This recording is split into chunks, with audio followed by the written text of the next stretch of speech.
Hey guys, it's Jake here with eTrailer. Today we're going to be taking a look at and I'm going to show you how to install the MORryde X-Factor Crossmember. This is designed to support your factory hangers on your trailer. You'll have hangers on, if you have a tandem axle trailer, you'll have 6 hangers, 3 on each side, and they are attaching your leaf springs to the trailer. So you have one on the back holding the leaf spring, one in the middle holding the equalizer, and one at the front holding the other end of your leaf spring. So essentially what these are designed to do is they're basically a precautionary measure. There's not really a ride performance that you're going to feel when they're mounted up. It's just literally just to support the factory hangers that are there. You can see on these that they actually have a triangle gusset that's welded in them. So from the factory, they've got a little bit more, but there are a lot of trailers out there that still have your simple U-shaped bracket that is just welded to the frame. It doesn't have any additional support. And if you've seen any of the accidents that can happen if these fail, they are very, very bad. So adding these to your trailer, if you've got a particularly heavy trailer, it's even more important.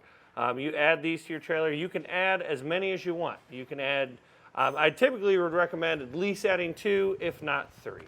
Another recommendation that I like to make is to switch your suspension out for the Roadmaster Comfort Ride. And that is going to replace your whole leaf spring system with a much better system. You can get it with or without shock absorbers. And the shocks are really helps. It'll change your leaf spring, your traditional double eye leaf spring into a slipper leaf spring. And it's going to come with 4 shocks, 1 for each tire essentially. It's going to make it so much more comfortable. Well, what you can do, if you do that upgrade, I would also recommend putting these on there just to stiffen it. And that goes for if you upgrade the suspension to anything different. I recommend stiffening these hangers so that you know you're good when you're going down the road. As far as the installation goes, this installation is not very difficult at all. It's definitely one you can do from the ground in your driveway. If you're doing more than one, it might be worthwhile to take your wheels and tires off. It just gives you a lot more room to work. But really, with that being said, I'll go ahead and show you how to get one of them installed. To begin our installation, for this process, you're going to do the same for however many you're doing. It doesn't install any different on the center hanger than it does from our end hanger. So we've got 2 of ours installed already, and we're going to be showing you how to do the 3rd one. What you want to do is, we've got ours up in the air so it's very easy for you guys to see, and so that our videographer can get under here very clearly and show you what we're doing. But if you're doing this from the ground, just put a jack stand or a floor jack right underneath here, and you're going to take off some of the weight of the suspension. What you can do is you can lift by the frame, whatever you want to do, but you want the suspension to be able to raise and lower so that we can get this bolt out and get our new bolt in. What we're going to do, since ours is up in the air, is I'm going to take a strap and just slide it around our hanger here. And then I'm going to put it up here, and this is going to allow us to hold up the weight of our axle so that when we go to take our bolt out, I can adjust it with this ratchet strap. Depending on what kind of hardware you have holding your leaf springs in place, you may or may not have to use a different size than what we're using. We're using a 13/16 and a 13/16 on the, or excuse me, an 11/16 on the inside. Now we're going to take a hammer and start to knock this bolt out. There are splines on the other side biting into the metal, so this can be pretty difficult sometimes. This is usually a good sign of if you have good up pressure or if you don't have enough, if this bolt comes straight out or not.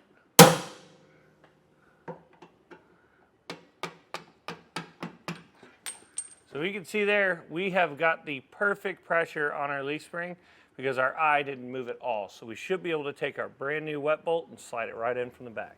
When you're putting new wet bolts in, you'll see this little hole here. That's where the grease is going to come out for our wet bolt in order to properly lubricate it. You can put it in any orientation. You just do not want that hole facing down. If you have it facing down, the bushing on the inside of this has a good chance of covering that hole up, and it will be very difficult to get grease out of there. So I like to put it at usually about a 10 o'clock spot or 2 o'clock, depending on how you're looking at it. Line it up.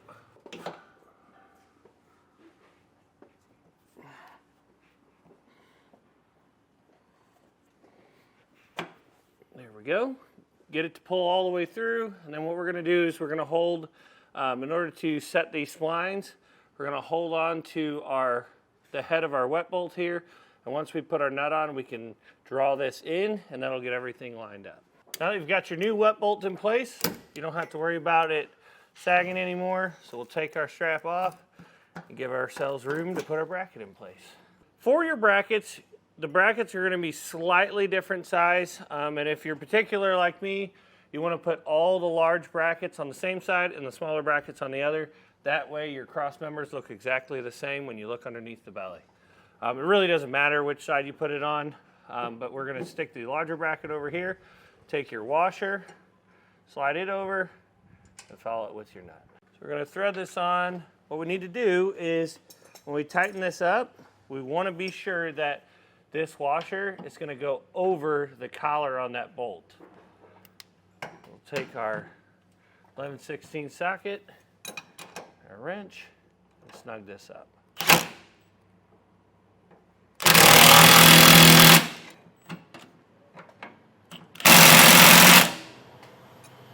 With these leaf spring bolts, you want to be sure to not over tighten them. You want to tighten them down to the specifications and the instructions, because you still want the leaf spring to be able to spin without being pinched inside of this bracket. Then you'll want to take these gold bolts that come in your kit. There's going to be a hole on either side of this hanger. Slide one through each of them. Then take the pipe spacer, slide one on each. Then take your bracket, slide it over. And this is just to kind of keep everything squared up, because the pressure from torquing down this nut sometimes isn't enough to hold this the bar straight, so these will help to hold everything square. We're going to wait to tighten and torque these down until we've got the rest of our X-Factor installed. Now that we got the one side done, I'm going to take the other bracket, which is our smaller bracket, and put it on the other side and do the same exact steps. We're going to start with our larger section. We'll load it up into our bracket. Then you're going to take these black hex head bolts that come in your kit and line them up with the holes.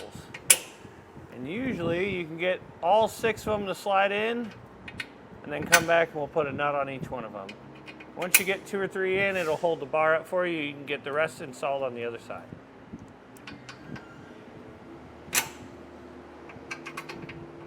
Then you'll take each one of your nuts and thread those onto the bolts.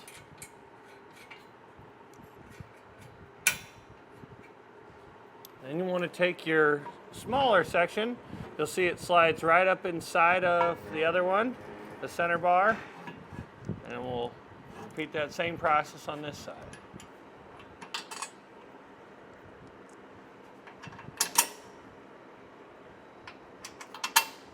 Now for the center section, you want to lift up the center. You want to put it in the outermost lower holes. So these two are our outermost holes. You don't want to put it in this center one. And the reason why you want to put it in the outermost is because that's what's going to give it its stability. Then these bars can't move at all. And then we'll follow it up with 2 more in the top. So you want it to look just like that. And we're going to do that to this side and this side.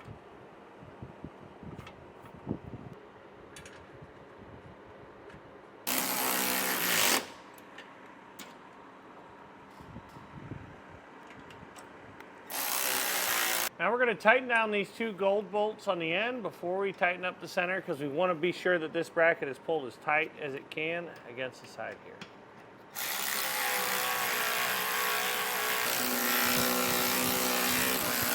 We're going to take a 9/16 wrench and socket and go through and tighten down all of these bolts and nuts that we installed on the bottom side here.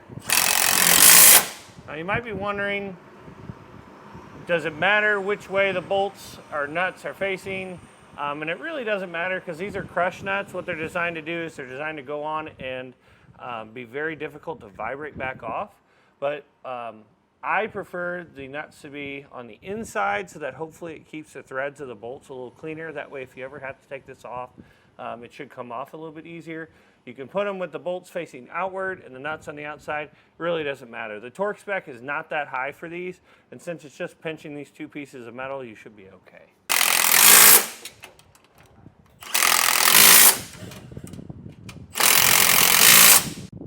And you want to go back through and torque all of your hardware to the specifications and the instructions.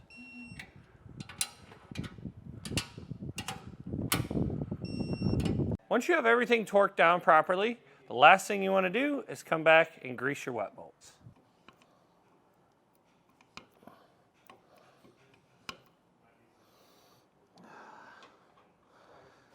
Well guys, hopefully this video helped you decide whether or not the MORryde X-Factor Crossmember is right for you in your trailer.